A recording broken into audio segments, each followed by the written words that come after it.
കൂടുതൽ വാർത്തകളും വീഡിയോകളും കാണാൻ ഈ ചാനൽ സബ്സ്ക്രൈബ് ചെയ്യുക. കൂടെ ബെൽ ബട്ടൺ അമർത്തുക. നമസ്കാരം. ആത്മവിശ്വാസത്തിൽ നിന്ന് എങ്ങനെ നമുക്ക് ജീവിതം കെട്ടിപ്പടുക്കാം? നമുക്ക് എല്ലാവർക്കും ഇന്നില്ലാത്തൊരു സംഗതിയാണ് ആത്മവിശ്വാസം. ആത്മവിശ്വാസം എങ്ങനെയാണ് ഉണ്ടാക്കുന്നത്?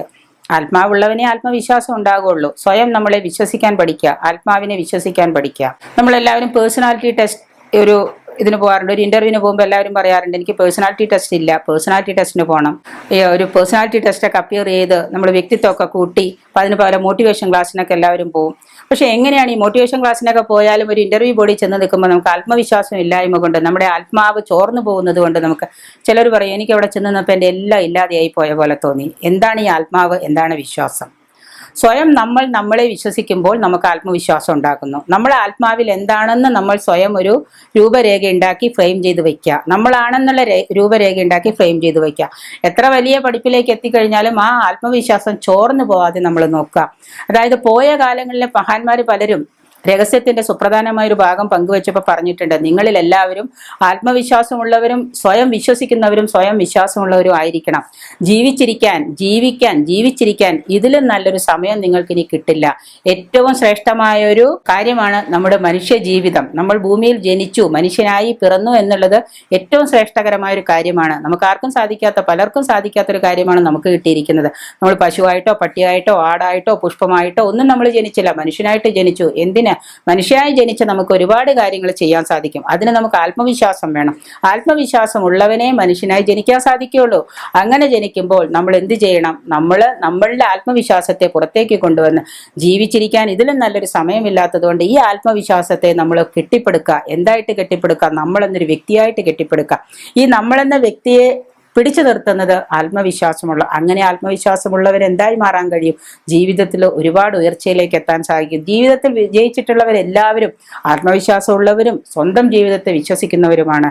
നമുക്ക് സ്വന്തം ജീവിതത്തെയും സ്വന്തം ആത്മാവിനെയും വിശ്വാസമില്ലാത്തത് കൊണ്ട് തന്നെയാണ് നമ്മൾ പലയിടത്തും തോൽക്കുന്നത്, പലയിടത്തും തോൽവി സംഭവിക്കുന്നത്. ഒരു ഇന്റർവ്യൂ ബോർഡിൽ പോയിട്ട് 10 പേരുണ്ടെങ്കിൽ 10 പേരിൽ ഒരാളെ ജയിക്കുന്നുള്ളൂ. അയാൾക്ക് ആത്മവിശ്വാസം ഉണ്ടാവാം, അല്ലെങ്കിൽ അയാൾക്ക് ആ ഇന്റർവ്യൂ ബോർഡിനെ നേരിടാനുള്ള ശക്തി ഉണ്ടായിരിക്കാം. ജീവിതത്തെ ഫേസ് ചെയ്യാൻ ആത്മവിശ്വാസം ഇല്ലാത്തവരാണ് ആത്മഹത്യയിലേക്ക് നയിക്കുന്നത്. ആത്മഹത്യ ചെയ്യുന്നതും അതിലേക്കുള്ള പ്രവണതയും. എന്തിനാണ് നമ്മൾ ഇങ്ങനെ ആത്മവിശ്വാസം ഇല്ലാത്തവരാകുന്നത്? എങ്ങനെ നമ്മൾ ആത്മവിശ്വാസം കൂട്ടാം? ഇനി അതാണ് നമ്മൾ പഠിക്കേണ്ടത്. എങ്ങനെയാണ് നമ്മൾ ആത്മവിശ്വാസം കൂട്ടാൻ? ആത്മവിശ്വാസം കൂട്ടാൻ നമ്മൾ ചെയ്യേണ്ടതെന്നാൽ നമ്മളുടെ ജീവിതത്തിൽ നമ്മൾ ഇന്നേ വരെ ആരായിരുന്നു, നമ്മൾ ഇന്നേ വരെ എന്തൊക്കെ ചെയ്തു, ഇനി ഇവിടെ നിന്ന് അങ്ങോട്ടേക്ക് നമ്മൾ എന്തെല്ലാം ചെയ്യാൻ പറ്റും. നമ്മുടെ ജീവിതത്തിൽ വിധിയെന്നും കാഴ്ചപ്പാടും, വിധിയും കർമ്മഫലവും ഉണ്ട്. വിധിയുണ്ട്, കർമ്മഫലമുണ്ട്. വിധിയാണ് ജനിക്കുമ്പോൾ കൈകാലുകളില്ലാതെ ജനിക്കുന്ന കുട്ടി, പിന്നെ കണ്ണില്ലാതെ ജനിക്കുന്നവര്. നമ്മുടെ വൈക്കം ഗായിക നന്നായിട്ട് പാടുന്നുണ്ട്. അവരെന്താ കണ്ണില്ലെങ്കിലും നല്ല പാട്ടുകാരിയാണ്. പലർക്കും കണ്ണില്ലാതെ ജനിച്ചിട്ടും അവർ പാട്ടുകാരും ചിത്രകാരന്മാരുമുണ്ട്. കൈയില്ലാത്തവര് കാലുകൊണ്ട് പടം വരയ്ക്കുന്നുണ്ട്. കൈയും കാലും ഇല്ലാതെ മാംസപിണ്ഡമായി ജനിച്ചവരുമുണ്ട്. അവരൊക്കെ ജീവിതത്തിൽ വിജയിക്കുന്നുണ്ട്. 2 കാലും 2 കൈയും 2 കണ്ണുള്ളവരൊന്നും വിജയിക്കുന്നില്ല. എന്തുകൊണ്ടാണ്? ഇവരൊക്കെ ജനിച്ച് ഭൂമിയിൽ വീട്ടത് വിധിയാണ്. കഴിഞ്ഞ ജന്മത്തെ പാപങ്ങളും പേറി സഞ്ചിത കർമ്മങ്ങളും പേറി വന്നവരാണ്.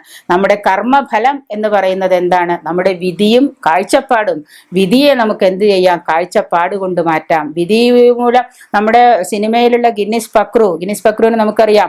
അദ്ദേഹം ഇന്ന് എത്തി നിൽക്കുന്ന തലങ്ങൾ ഒരു സാധാരണക്കാരന് ചിന്തിക്കാൻ പറ്റാത്ത തലങ്ങളാണ്. അദ്ദേഹം വിധിയെ തന്റെ കാഴ്ചപ്പാട് കൊണ്ട് മാറ്റി. എന്തുകൊണ്ട്? ആത്മവിശ്വാസം ഉള്ളത് കൊണ്ട്. അതുപോലെ ഓരോരുത്തർക്കും എന്താണ്? തൻ്റെ വിധിയെ കാഴ്ചപ്പാട് കൊണ്ട് മാറ്റാൻ സാധിക്കും. ആ കാഴ്ചപ്പാടാണ് നമുക്കുണ്ടാകേണ്ടത്. വിധിയെന്നും കാഴ്ചപ്പാടും എന്നുണ്ട്.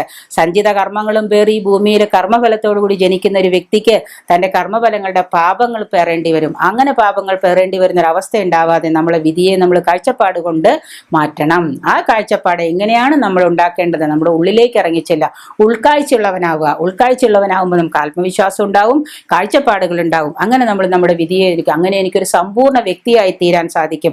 ഞാനൊരു സമ്പൂർണനാണ്, ഞാനൊരു പൂർണ്ണ വിജയമുള്ളവനാണ്, ഞാനൊരു വിജയിയാണ്. എനിക്ക് ഈ ലോകത്തിൽ എന്തൊക്കെയോ ചെയ്യാൻ സാധിക്കുന്നുണ്ട്, ഞാൻ എല്ലാം ചെയ്യുന്നവനാണ്, എനിക്കെല്ലാം നേടാൻ സാധിക്കും എന്ന് മാത്രം നിങ്ങൾ മനസ്സിനെ പറഞ്ഞു പഠിപ്പിക്കുക. ഇങ്ങനെ പറഞ്ഞു പഠിപ്പിക്കുന്നതുകൊണ്ട് ഇതിനൊക്കെ സാധിക്കുമെങ്കിൽ നിങ്ങളുടെ ജന്മം സഫലമാവും. നിങ്ങൾ ആത്മവിശ്വാസമുള്ള വ്യക്തിയായി തീരുകയും ചെയ്യും.